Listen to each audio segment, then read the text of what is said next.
300 برس پرانی وہ تصویر آج بھی ہمارے گھر میں موجود ہے۔ اس کا رنگ و روغن، کاغذ، لکڑی کا وہ بیش قیمت فریم وہ بھی ویسا ہی ہے جیسا 300 برس پہلے تھا۔ ماہوں سال کی اس طویل گردش نے تصویر کا کچھ نہیں بگاڑا۔ ایسے معلوم ہوتا ہے مصور نے ابھی چند لمحے قبل اسے مکمل کر کے فریم میں جڑا ہے، اور اگر ہمارے پاس قدیم کاغذات محفوظ نہ ہوتے تو یہ ثابت کرنا دشوار ہو جاتا کہ یہ تصویر مغل شہنشاہ شاہ جہاں کے زمانے کے شہرہ آفاق مصور نادر زمان خان کے منہ قلم کا شاہکار ہے۔ جی ہاں، وہی نادر زمان جس کا فن معنی و بہزاد کے ہم پلہ تھا، اور جس کے استاد تبریزی خان مصور کا تذکرہ اس دور کی ہر مستند تاریخ کے اوراق کی زینت ہے۔ میں جس تصویر کا ذکر کرتا ہوں وہ نادر زمان خان کی آخری تصویر تھی۔ کہتے ہیں اس کے بعد اس نے اپنے تمام برش، قلم اور رنگ و روغن ضائع کر دیے تھے، اور مرتے دم تک کوئی اور تصویر نہ بنانے کی قسم کھا لی تھی۔ اس کے قدردانوں نے بہت کوشش کی کہ نادر زمان اپنی قسم توڑنے پر رضامند ہو جائے۔ اس کے لیے وہ اسے ہر وہ شے دینے کو آمادہ تھے جو نادر زمان ان سے طلب کر سکتا تھا، لیکن بے سود۔ دنیا کی بڑی سے بڑی قیمتی چیز، زر و جواہر اور ہر آسائش اس کے نزدیک ہیچ تھی۔ اس نے کہا وہ نادر زمان جو تصویریں بنایا کرتا تھا مر چکا، اس کی روح پزمردہ ہو چکی، اب اس کا قالب ایک ٹھنڈی راکھ ہے جس میں حرارت کی ایک چنگاری بھی نہیں ہے۔ نادر زمان نے مصوری کیوں ترک کی؟ اس کے پیچھے ایک المناک اور درد انگیز داستان پھیلی ہوئی ہے، ایسی داستان جو ابھی تک سینوں میں دفن تھی، لیکن اب 3 صدیاں گزرنے کے بعد میں اسے کاغذ پر اتارنے کی کوشش کر رہا ہوں۔ یہ داستان میرے جد اعلیٰ مرزا ترک تاز خان کو خود نادر خان نے سنائی تھی، اور یہ تصویر بھی اس نے انہیں عطا کی تھی۔ سرسری طور پر دیکھیں تو اس میں کوئی خاص بات محسوس نہیں ہوتی، لیکن جوں جوں نظر گہری ہوتی ہے توں تصویر کے خال و خط ابھرتے ہیں۔ آہستہ آہستہ تصویر کا ماحول جاندار ہونے لگتا ہے۔ لکیریں، زاویے، قوسیں، دائرے اور رنگ سبھی سانس لیتے ہوئے محسوس ہوتے ہیں، اور تماشائی اپنے آپ کو اس جیتے جاگتے ماحول کا ایک حصہ سمجھنے پر مجبور ہو جاتا ہے، اور یہی اس تصویر کی خوبی ہے۔ پس منظر میں ایک عالی شان حویلی کا سجا سجایا کمرہ، فرش پر قالین بچھا ہوا، محراب نما دروازوں اور کھڑکیوں پر ریشمی پردے آویزاں، چھت گیری کے عین درمیان انتہائی بیش قیمت نفیس جھاڑ لٹکا ہوا، دائیں بائیں دیواروں پر کمل اور فانوس، کمرے کے وسط میں ایک پری چہرہ حور پہ کر نازنین سر سے پاؤں تک سفید ریشمی لباس پہنے کھڑی ہے۔ اس کی عمر 16-17 برس کی ہوگی۔ اس پر حیا اور معصومیت کے ساتھ ساتھ کسی قدر گھبراہٹ کے آثار نمایاں ہیں۔ دل فریب چہرے پر باریک جالی کی نقاب ہے جس میں اس کا روئے تاباں جھلک رہا ہے۔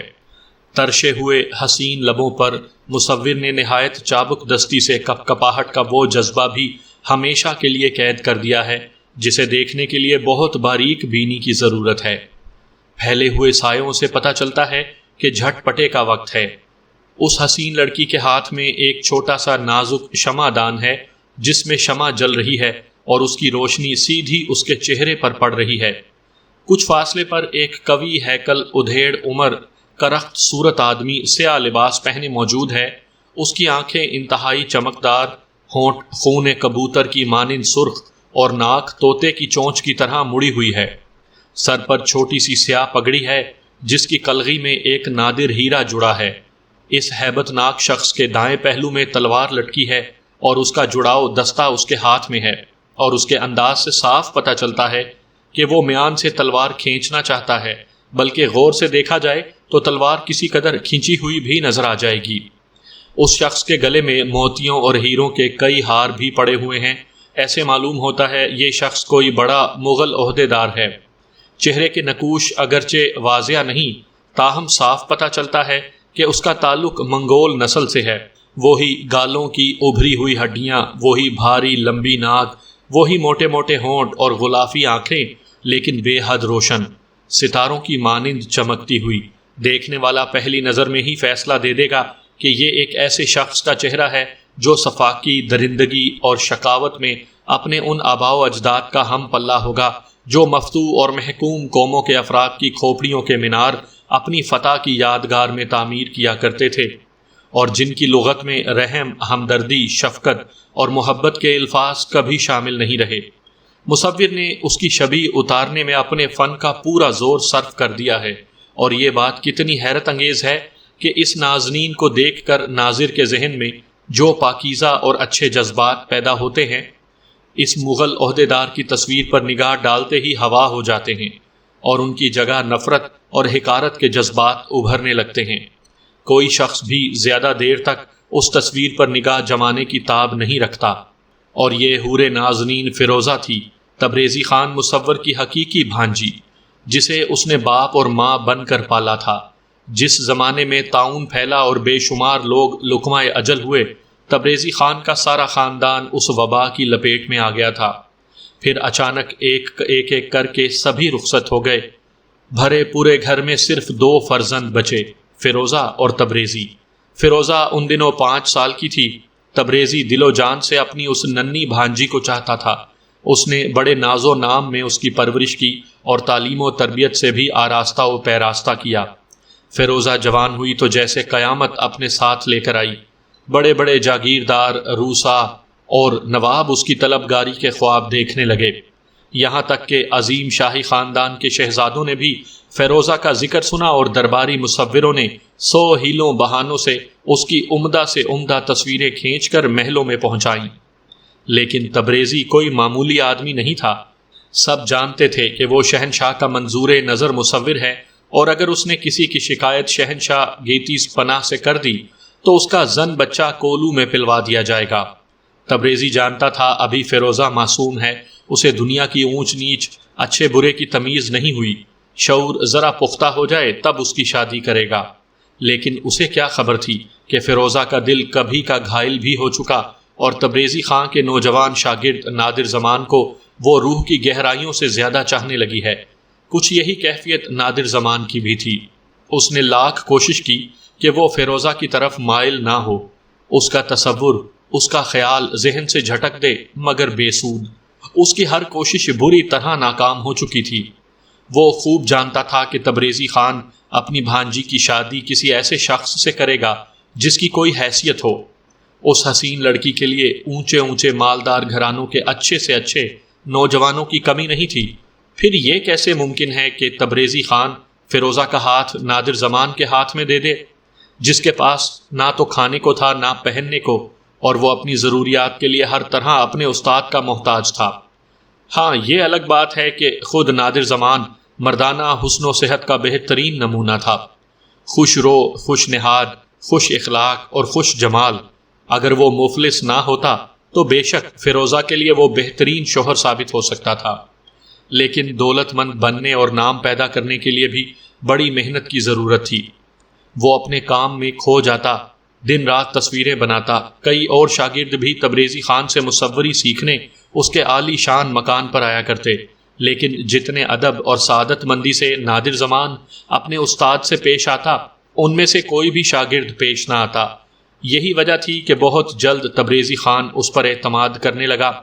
اسے معلوم ہو گیا کہ نادر زمان شریف نوجوان ہے، اس پر بھروسہ کیا جا سکتا ہے، اور اسے کام سیکھنے کا شوق بھی ہے۔ چنانچہ اس نے نادر زمان کو اپنی حویلی کا ایک کمرہ دے دیا اور اس کی تمام ضروریات کا کفیل بن گیا۔ پھر وہ دن بھی آیا جب نادر اور فیروزہ کی آنکھیں چار ہوئیں۔ ایک نہ بجھنے والی آگ تھی جس میں وہ زی روح جلنے لگے۔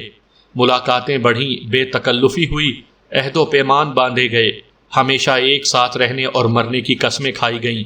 سب کچھ جاننے اور سمجھنے کے باوجود ایک دوسرے سے محبت کیے چلے جا رہے تھے، اور ان کی اس محبت کا علم خدا کے سوا کسی کو نہ تھا۔ دن تیزی سے گزر رہے تھے۔ فیروزہ اور نادر کا عشق عروج پر آیا، لیکن اس میں کسی قسم کی نفسانیت کا شائبہ تک بھی نہ تھا۔ وہ گھنٹوں آمنے سامنے بیٹھے باتیں کرتے رہتے اور وقت پر لگا کر اڑنے لگا۔ نادر زمان اس شام اکیلا اپنے تصویر خانے میں موجود تھا، اور ایک تصویر بنانے میں ایسا منہمک کہ اسے دنیا و مافیا کی کچھ خبر نہ تھی۔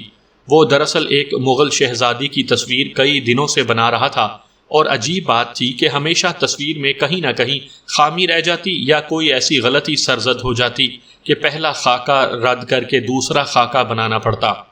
اب تک وہ 4-5 خاکے بنا کر ضائع کر چکا تھا اور چھٹا خاکہ بنانے میں لگا ہوا تھا۔ بہت دیر بعد اسے پتہ چلا کہ خامی دراصل ہے کہاں۔ ہوتا یہ تھا کہ غیر ارادی طور پر وہ شہزادی کی آنکھیں، پیشانی اور ہونٹ بالکل فیروزہ کے سے بنا دیتا، اور جو ہی تصویر اپنے خد و خال سمیت ابھرنے اور نمایاں ہونے لگتی، نوجوان مصور گھبرا کر منہ قلم ہاتھ سے پھینک دیتا۔ اس کی سمجھ میں نہ آتا تھا کہ آخر ہر بار فیروزہ ہی کی تصویر کیوں بن جاتی ہے، جبکہ اس کی نگاہوں کے بالکل قریب ایک اونچی سی تپائی پر اس مغل شہزادی کی ایسی تصویر دھری تھی جسے کسی اور مصور نے بنایا تھا۔ لیکن یہ تصویر شہزادی کو پسند نہیں آئی اور شہنشاہ نے تبریزی خان کو حکم دیا تھا کہ وہ اس کی پیاری بیٹی کی نئی تصویر بنائے۔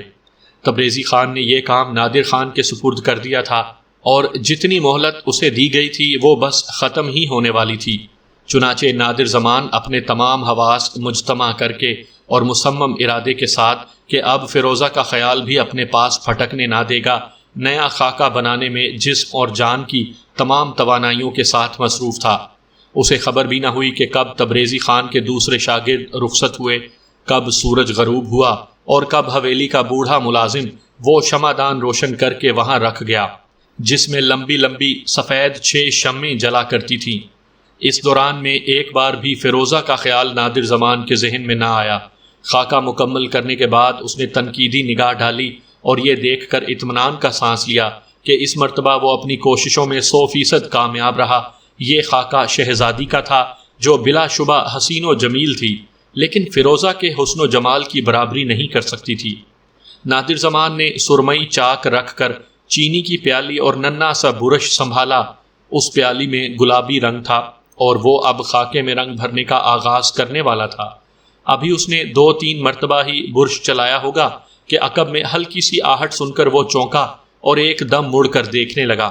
اس کا خیال تھا یہ بے پاؤں کمرے میں آنے والا فیروزہ کے سوا اور کوئی نہیں ہو سکتا۔ اکثر ایسا ہوتا کہ شام کو سورج چھپنے کے فوراً بعد چند لمحوں کے لیے وہ اس کے کمرے میں آتی تھی، اور وہ بھی اس وقت جب کہ تبریزی خان حویلی میں موجود نہ ہو۔ اپنے ماموں کی موجودگی میں اس کی مجال نہ تھی کہ حویلی کے مردانے حصے میں بغیر اجازت قدم بھی رکھ سکے، اور یہ اور بات تھی کہ تبریزی خان نے اسے کبھی نادر زمان سے پردہ کرنے کا حکم نہیں دیا تھا۔ اکثر ایسا بھی ہوتا کہ وہ نادر زمان کو گھر کے اندر بلا لیا کرتا اور وہ تینوں رات کو کھانا ایک ہی دسترخوان پر بیٹھ کر کھاتے۔ تبریزی خان کو اپنے نوجوان شاگرد پر کچھ ایسا ہی بھروسہ تھا۔ نادر زمان نے جو ہی مڑ کر دیکھا، اس کا بدن یک لخت پتھر کا ہو گیا۔ فیروزہ کے بجائے اس کے سامنے ادھیڑ عمر کا ایک قوی ہیکل بد شکل شخص سر سے پاؤں تک سیاہ چغا پہنے کھڑا تھا۔ اس کی آنکھیں بے حد چمکدار، موٹے موٹے ہونٹ، سرخ اور گالوں کی ہڈیاں ابھری ہوئی تھیں۔ اس کے سر پر سیاہ پگڑی تھی جس کی کلغی میں بیش قیمت ہیرا جڑا ہوا جگمگا رہا تھا۔ دائیں پہلو میں تلوار لٹک رہی تھی جس کا دستہ جڑاؤ تھا۔ یہ اجنبی کون ہے؟ کدھر سے آیا اور اس کمرے میں کیا کر رہا ہے؟ یہ تھے وہ سوالات جو نوجوان مصور کے ذہن میں ابھرے۔ اپنے لباس اور صورت شکل سے وہ کوئی مغل سردار یا بڑا عہدے دار نظر آتا تھا۔ مصور نے یہ بھی دیکھا کہ اجنبی کے بائیں ہاتھ میں آبنوس کی خوبصورت چھڑی بھی ہے جس کی شام خالص سونے کی بنی ہوئی ہے۔ اجنبی سے نگاہ 2-4 ہوتے ہی مصور کو یوں محسوس ہوا جیسے اس کی کھوپڑی میں جسم کا سارا خون منجمد ہو گیا ہو۔ دہشت کی ایک انتہائی سرد لہر اس کی ریڑھ کی ہڈی میں اترتی چلی گئی۔ عجیب بات تھی کہ حویلی کا صدر دروازہ اور دوسرے تمام چھوٹے دروازے کھڑکیاں اندر سے ہمیشہ بند رہتی تھیں اور کوئی پرندہ بھی پر نہیں مار سکتا تھا۔ پھر یہ شخص کدھر سے آیا؟ نادر زمان نے گھبرا کر منہ پھیر لیا۔ اس میں مزید آنکھیں چار کرنے کی ہمت نہیں تھی۔ نوارد اب بھی بے حس و حرکت اسی انداز میں اپنی جگہ کھڑا رہا۔ اب اس کی نظریں اس خاکے پر جمی ہوئی تھی جس میں مصور رنگ بھرنے والا تھا۔ جناب، کیا آپ آقا تبریزی سے ملاقات کے لیے تشریف لائے ہیں؟ مصور نے بہت ادب سے پوچھا۔ ہاں، اسی لیے آیا تھا، اجنبی نے کرخت اور بھاری آواز میں کہا، لیکن اس وقت وہ مکان میں نہیں۔ کیا تم اسے میرا پیغام دے سکتے ہو؟ ارشاد فرمائیے، آپ کا پیغام منوان ان تک پہنچا دوں گا۔ نوجوان مصور نے گردن کو خم دے کر کہا، آپ مجھ پر پورا بھروسہ کر سکتے ہیں، میں آقائے تبریزی کا ادنا شاگرد نادر زمان ہوں۔ اجنبی نے حقارت سے نادر زمان کو دیکھا اور اسی نخوت بھرے لہجے میں بولا، کہہ دینا اس سے کہ صوبے دار جلال آباد تشریف لائے تھے اور کل اسی وقت وہ اپنی حویلی میں حاضر رہے، ہم پھر آئیں گے، ایک اہم معاملے پر ہم تبریزی سے بات کرنا چاہتے ہیں۔ ان الفاظ کی ادائیگی کے ساتھ ہی وہ مڑا اور نپے تلے قدم اٹھاتا کمرے سے باہر چلا گیا۔ ایک نرالی بات یہ تھی کہ جاتے ہوئے اس کے قدموں کی آہٹ بالکل پیدا نہ ہوئی۔ 3-4 لمحے نادر زمان سکتے کے عالم میں اپنی جگہ کھڑا رہا۔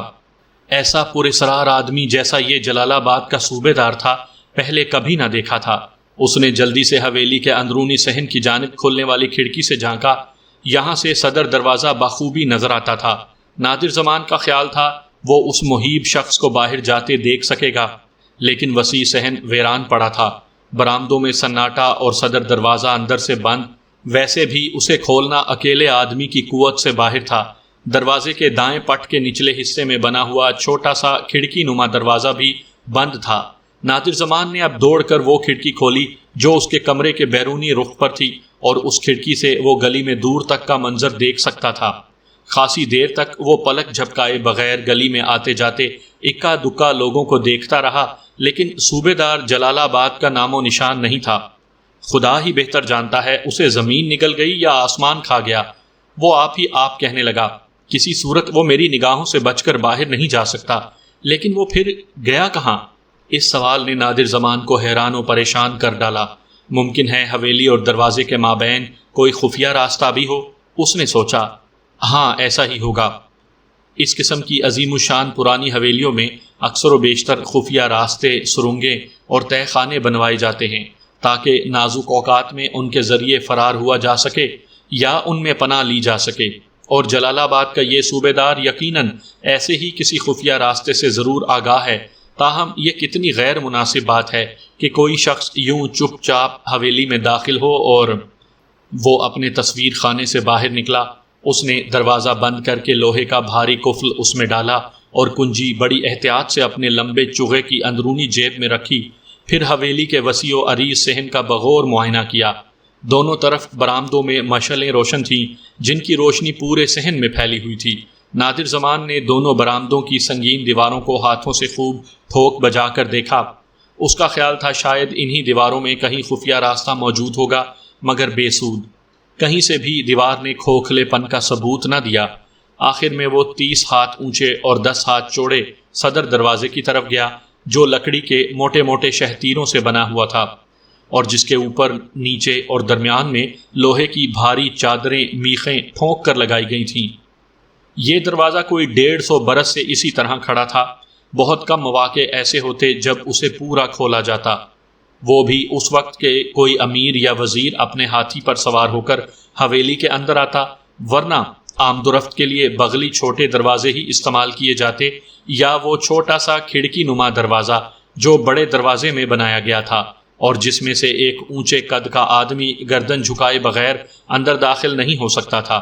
سبھی دروازے اندر سے مقفل اور ان کی کنجیاں بوڑھے چوکیدار افضل بیگ کے پاس تھیں۔ اتنے میں افضل بیگ حویلی کے زنانہ حصے سے نکل کر مردانہ حصے میں آیا۔ اس نے نادر زمان کو صدر دروازے کے قریب کھڑا دیکھا تو سخت حیران ہوا۔ قریب آ کر کہنے لگا، کیا بات ہے برخوردار، کچھ پریشان سے نظر آتے ہو، خیر تو ہے؟ کچھ نہیں بابا، اس نے گھبرا کر جواب دیا، میں دیکھ رہا ہوں اس حویلی میں ان دروازوں کے علاوہ آنے جانے کا کوئی اور راستہ بھی ہے یا نہیں؟ افضل بیگ نے گھور کر نوجوان مصور کو دیکھا۔ اس کی بوڑھی وفادار آنکھوں میں شک و شبے کے سائے لرزنے لگے۔ کوئی اور راستہ؟ بوڑھے نے بلند آواز سے کہا۔ کیا کہتے ہو نادر زمان؟ آخر تمہیں اس وقت یہ سوجھی کیا ہے؟ او کچھ نہیں، بس یوں ہی۔ نادر نے بات ٹالنا چاہی۔ اس نے سوچا جلال آباد کے پراسرار صوبے دار کی آمد کا قصہ آقائے تبریزی کے سوا ابھی کسی اور کو کہنا مناسب نہ ہوگا۔ یہ بتاؤ بابا جان کہ آقا حویلی میں تشریف رکھتے ہیں یا نہیں؟ وہ آج ذرا دیر سے آئیں گے، بوڑھے نے جواب دیا۔ کسی امیر کے ہاں ان کی دعوت ہے، کہہ گئے تھے کہ دسترخوان پر ان کا انتظار نہ کیا جائے۔ فیروزہ کی طبیعت بھی کچھ خراب ہے، اس نے کہہ دیا ہے کہ وہ کھانا نہیں کھائے گی۔ آپ کھانا اندر کھائیں گے یا باہر؟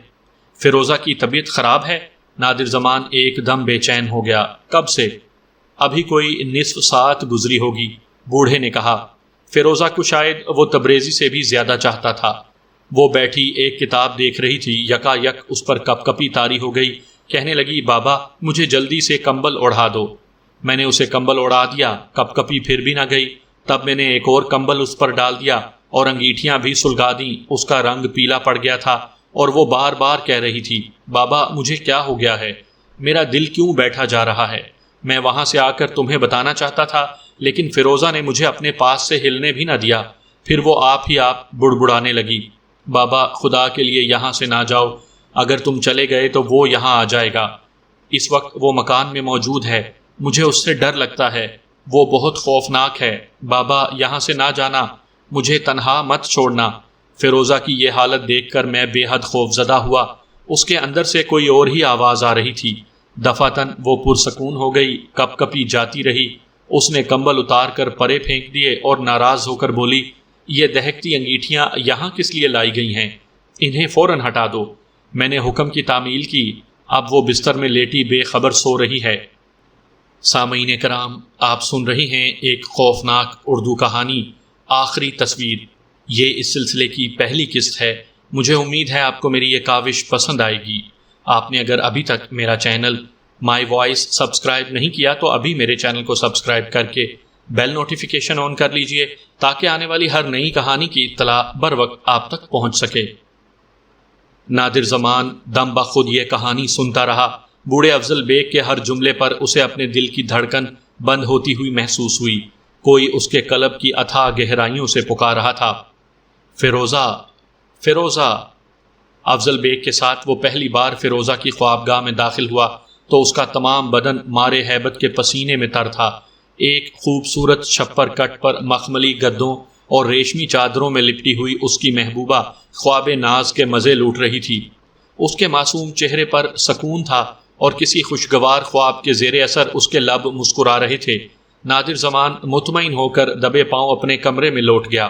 صوبیدار جلال آباد۔ آقائے تبریزی نے نادر زمان کی تصویر خانے میں ٹہلتے ہوئے کوئی 10ویں بار یہ جملہ دہرایا، صوبیدار جلال آباد۔ لیکن میں ایسے کسی صوبیدار کو نہیں جانتا۔ کیا حلیہ بتایا تم نے نادر؟ ہاں، مجھے یاد نہیں پڑتا میں کبھی ایسے شخص سے ملا ہوں، بالکل یاد نہیں آتا۔ اس نے بتایا نہیں آخر وہ کس مقصد کے لیے مجھ سے ملنا چاہتا ہے؟ خیر، میں یہاں اس کا انتظار کر لیتا ہوں۔ کل جب وہ آیا تو کیا وقت ہوا تھا؟ مغرب کے فوراً بعد، 7 بجے۔ اچھا، چلو ابھی سب بید کھلا جاتا ہے، اسے آنے تو دو۔ لیکن میں دیکھتا ہوں کہ 7 بجنے والے ہیں اور صوبیدار کا کہیں پتہ نہیں۔ جناب، انہوں نے سخت تاکید سے فرمایا تھا کہ وہ کل اسی وقت تشریف لائیں گے، انہیں کسی اہم معاملے پر آپ سے بات کرنی ہے۔ نوجوان مصور نے ادب سے عرض کیا، میرا خیال ہے وہ آیا ہی چاہتے ہوں گے۔ ممکن ہے وہ اپنی یا اپنے کسی عزیز کی تصویر بنوانا چاہتے ہوں۔ تبریزی نے کہا، یہی بات ہوگی، اس سے زیادہ اہم بات اور مجھ سے وہ کیا کریں گے؟ میں وزیر نہ امیر نہ بڑا عہدیدار، ایک معمولی سا مصور ہوں۔ نادر زمان نے کمرے کی دونوں کھڑکیاں کھلی چھوڑ دی تھیں، ایک وہ جو گلی میں اور دوسری وہ جو اندرونی صحن کی جانب کھلتی تھی۔ وہ باری باری دونوں کھڑکیوں سے جھانکتا رہا تاکہ صوبیدار جلال آباد کو آتے ہوئے دیکھے اور فوراً اپنے استاد کو خبر کر دے، لیکن ہر بار اس کی نگاہیں ناکام پلٹ آتیں۔ آخر شہر کے گھنٹے نے شام کے 7 بجنے کا اعلان کیا۔ جوں ہی گھنٹے کی آواز تھر تھراتی ہوئی فضا میں گم ہوئی، نادر زمان نے اپنے اعصاب میں ایک حیران کن تناؤ محسوس کیا۔ دل کی دھڑکن آپ ہی آپ تیز ہونے لگی۔ اپنی یہ کیفیت وہ آقائے تبریزی کی نگاہوں سے بچانے کے لیے گلی کی جانب کھلنے والی کھڑکی کے قریب جا کھڑا ہوا۔ وہ جانتا تھا کہ جو کوئی بھی حویلی میں داخل ہونا چاہے، خواہ وہ صدر دروازے سے خواہ دائیں بائیں چھوٹے بغلی دروازوں سے، اسے بہرحال گلی ہی میں سے آنا ہوگا۔ ہر راہگیر کے قدموں کی چاپ سن کر وہ چونک اٹھتا اور خوب غور سے دیکھنے لگتا، لیکن صوبیدار جلال آباد کا کہیں پتہ نہیں تھا۔ بھائی، وہ شخص ابھی تک آیا نہیں؟ تبریزی نے بے چینی سے کہا۔ کیا تم نے سنا نہیں کہ 7 بج چکے ہیں؟ یہ کہہ کر وہ دوبارہ کمرے میں ٹہلنے لگا۔ پھر اس نے باری باری ان تصویروں پر نظر دوڑائی جو نادر زمان نے تیار کر کے ایک طرف سجا دی تھی۔ جلال آباد کا صوبیدار خدا جانے کون شخص ہے؟ وہ پھر بولا، حیرت ہے، میں خود آج تک جلال آباد نہیں گیا۔ اس نے اپنا نام بھی بتایا تھا؟ جی نہیں، صرف اتنا ہی کہا کہ وہ جلال آباد کے صوبیدار ہیں۔ اس سے پیشتر کہ میں ان سے کچھ دریافت کرنے کی جرت کرتا، وہ ایک دم تشریف لے گئے۔ تاہم وہ اپنی چال ڈھال، لباس اور گفتگو سے واقعی معزز، باوقار اور اچھی حیثیت کے نظر آتے تھے۔ ان کی پگڑی میں جو ہیرا لگا تھا، میں نے آج تک اتنا بڑا اور قیمتی ہیرا نہیں دیکھا۔ میرا خیال ہے جناب اس ہیرے۔ یکایک تصویر خانے کا دروازہ آواز پیدا کیے بغیر کھلا اور جلال آباد کا صوبے دار اندر داخل ہوا۔ اس کا لباس وہی تھا جو اس نے گزشتہ شام پہن رکھا تھا۔ نادر زمان نے اسے گلی میں سے آتے نہ دیکھا تھا، لیکن یہ موقع اس امر پر غور کرنے کا نہیں تھا کہ پھر کدھر سے آیا۔ اس نے جلدی سے اس کا تعارف کرواتے ہوئے کہا، جناب معزز ملاقاتی تشریف لے آئے ہیں۔ وہ پھر آنے والے سے مخاطب ہوا، یہ ہیں محترم آقائے تبریزی جن سے ملاقات کے آپ متمنی تھے۔ دونوں نے ایک دوسرے کی طرف دیکھا۔ آقائے تبریزی اپنی جگہ بت بنا کھڑا تھا۔ اس نے مسافے کے لیے ہاتھ آگے بڑھانے کی جرت بھی نہ کی۔ صوبے دار نے دہکتی نگاہیں تبریزی کے چہرے پر جما دیں۔ نادر زمان نے دیکھا کہ ان آنکھوں سے چنگاریاں سی پھوٹ رہی تھیں۔ چند لمحے کمرے میں بھیانک خاموشی چھائی رہی، ایسی خاموشی جس میں استاد شاگرد دونوں ایک دوسرے کے دل کی دھڑکن بخوبی سن رہے تھے۔